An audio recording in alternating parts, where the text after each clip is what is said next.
What should happen in a retreat? Are you ready? Planning and resolutions for the next year.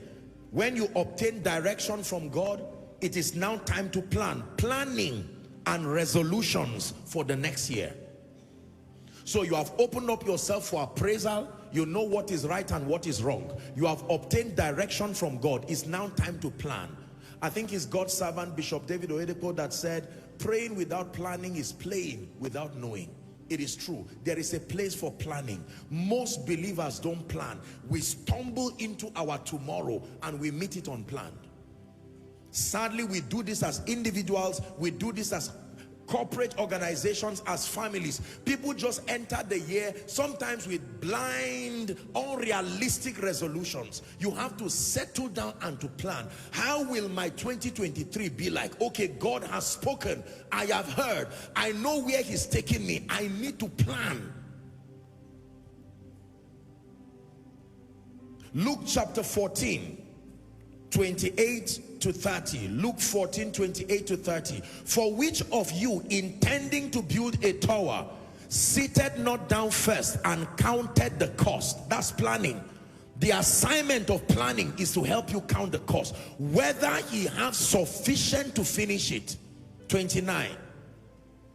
Lest haply, after he had laid the foundation and is unable to finish it, all that behold him begin to mock him, saying, 30. This man began to build and was not able to finish. The ability to finish also depends on proper planning. I'm going to plan my spiritual life for 2023.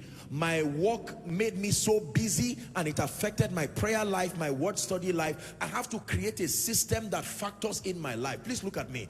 Do you know why many people, and I'm saying this now with respect to, you know, the younger generation. Do you know why many people finish from school, colleges of, you know, education, universities, and then their spiritual lives go down? Because within that environment, there is not much you are doing. You don't have responsibility of children. You don't have other things. So it is just maybe lecture, prayer, fellowship, and that's all.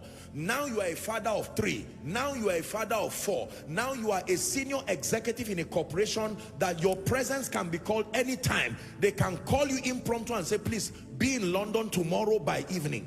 You have to redesign your spiritual life to factor in the current reality in your life. If you use the template of campus where you could pray for 8 hours non-stop, you will be an ineffective person. That worked because you did not have certain responsibilities. For some of you, sadly, maybe then your parents were alive. Then certain people who supported you were alive. Now you have to redefine your approach to insist that by all means, your job, your growth, your responsibilities do not affect your spiritual life. This is the product of planning.